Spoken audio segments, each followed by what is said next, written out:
Hi, my name's Evan Cornell, and this is TheTenderTouch, where we give you the finger and you like it.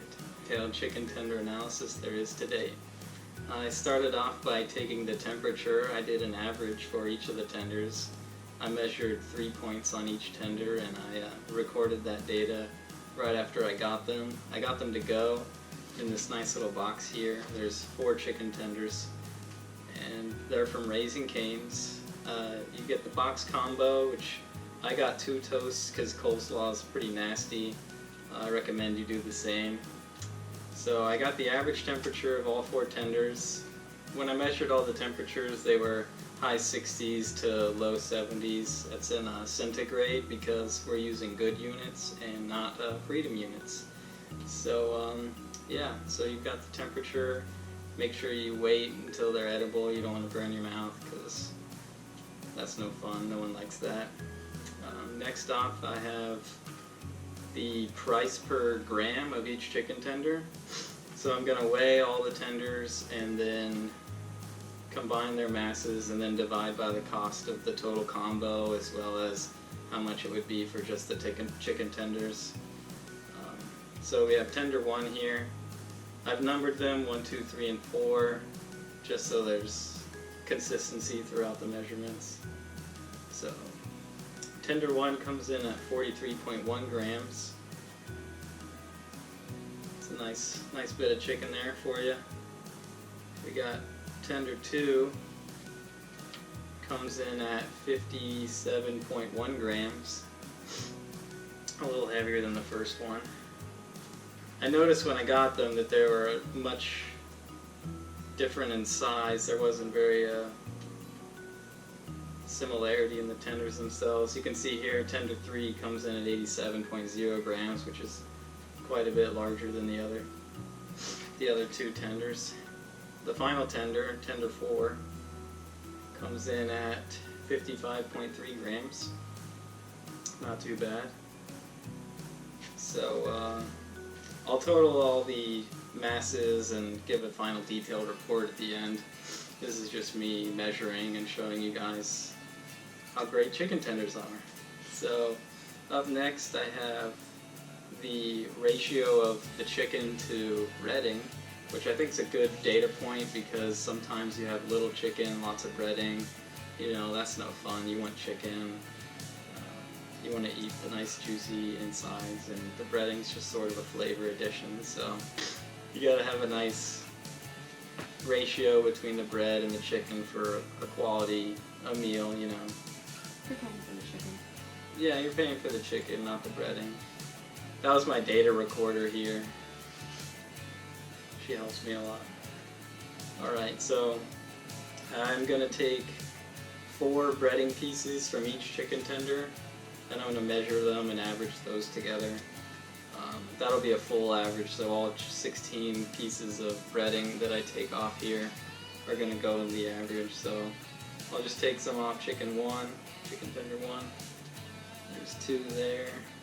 Take some from the other side. Don't want to get any chicken because I don't want to skew the data. Got a 3rd one there. And a 4th one.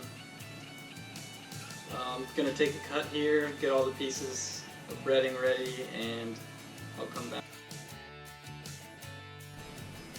Alright, we're back. I've got my Anytime Tools metric rated calipers. They're a dial caliper. I like the dial over digital because I was born in 1930. So I've got the first piece from chicken tender 1. And I'm going to measure it with my dial calipers here. And piece 1 comes in at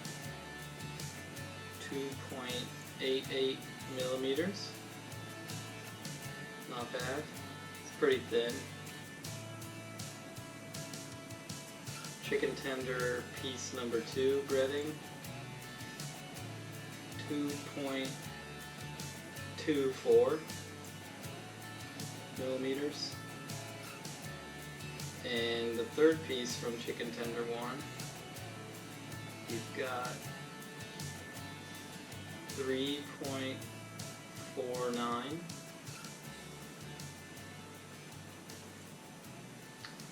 And the final piece from chicken tender 1, we've got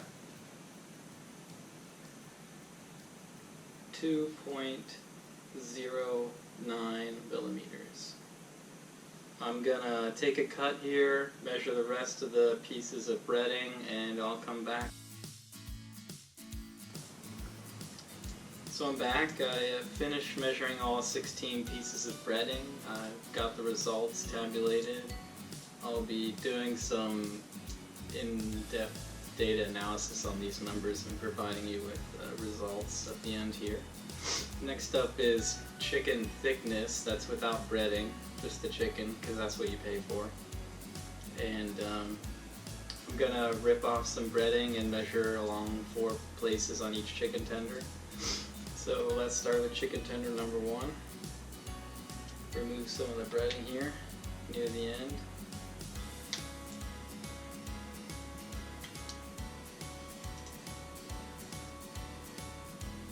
And this is along the bite thickness, which is described as the shorter thickness on average. You got the length, which you don't bite along, and the other width, which is kind of weird to bite along because it's a bit wider.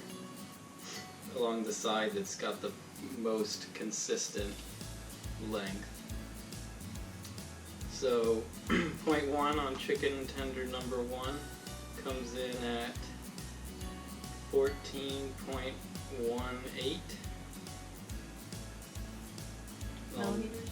Yes, millimeters, of course. 0.2 chicken tender number 1. Gotta remove some of this breading. Get just the chicken. There we go.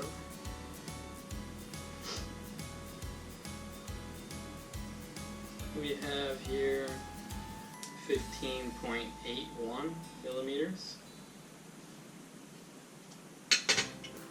And I got 2 more places to measure. Go ahead and take the breading off here. Alright.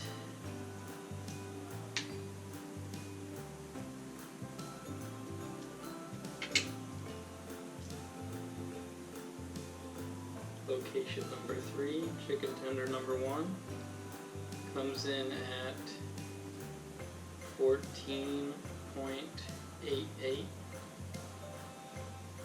And the final point on chicken tender number 1 comes in at 17.02 millimeters.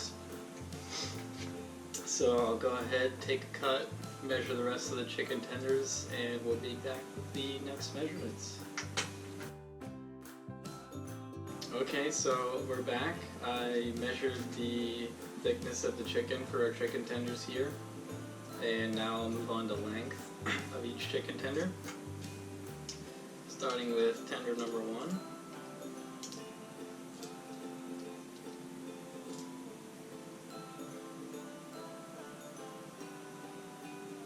We've got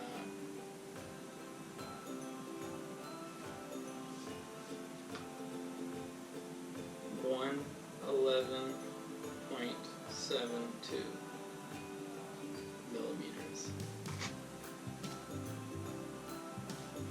Tender number 3. Tender number 2. I cannot count. We have 109.02 millimeters. This is tender number 3 here. We have 126.08. And our final tender here comes in at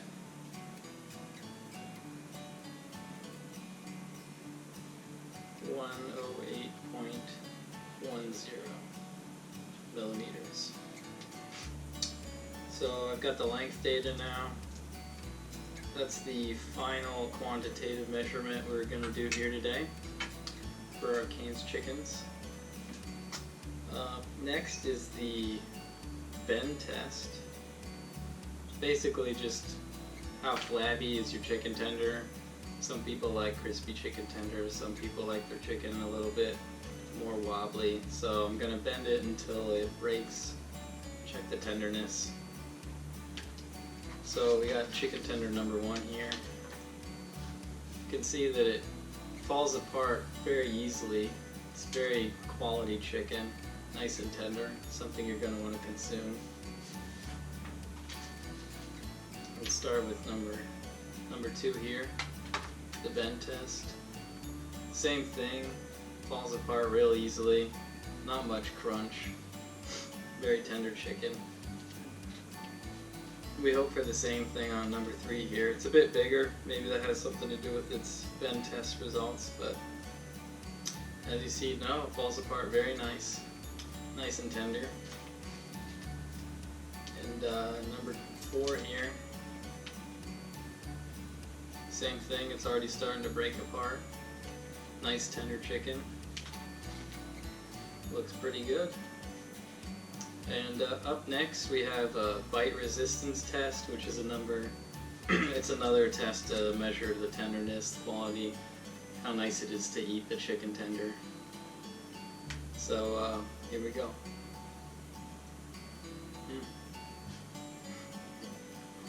It tastes pretty good.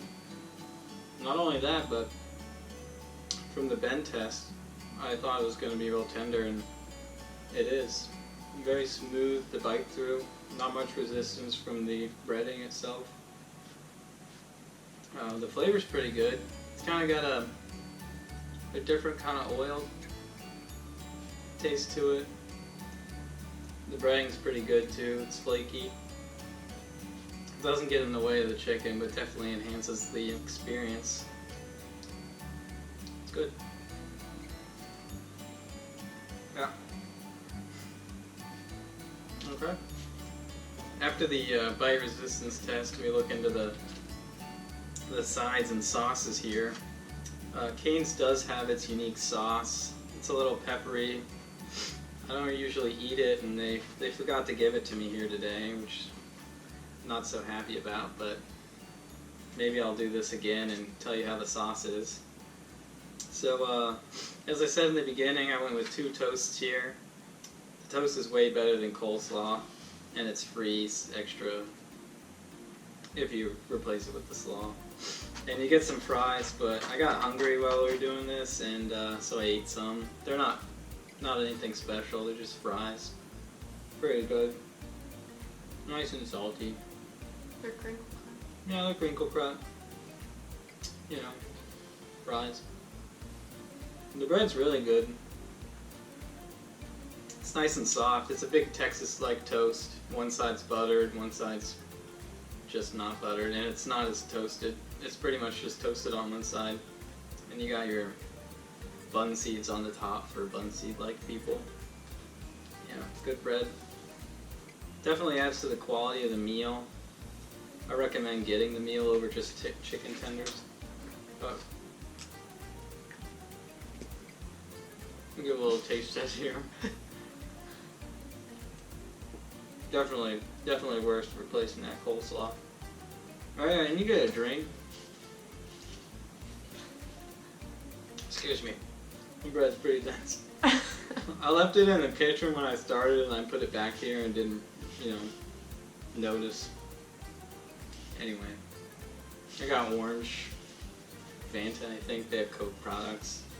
I'll go do some data analysis on the measurements we did here today, and I'll come back and give you a report. Alright.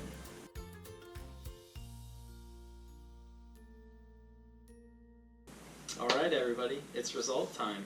I've put everything into Excel. It's a software by a company that I am not going to say its name of. So we have a temperature average of 68.53 degrees Celsius with a standard deviation of 4.16. That's not so bad. Some of them are outside a standard deviation, but looks like pretty good. Your chicken per price per gram of chicken for the combo, so how much the chicken weighs divided into the total price of the combo. is about 3 cents per gram, and the chicken only, which is $1.19 per tender, so that's $4.76. You're looking at 2 cents per gram for that, so definitely worth getting the combo. It's just an extra cent per gram of the chicken, and you get 2 breads, some decent fries, and a beverage.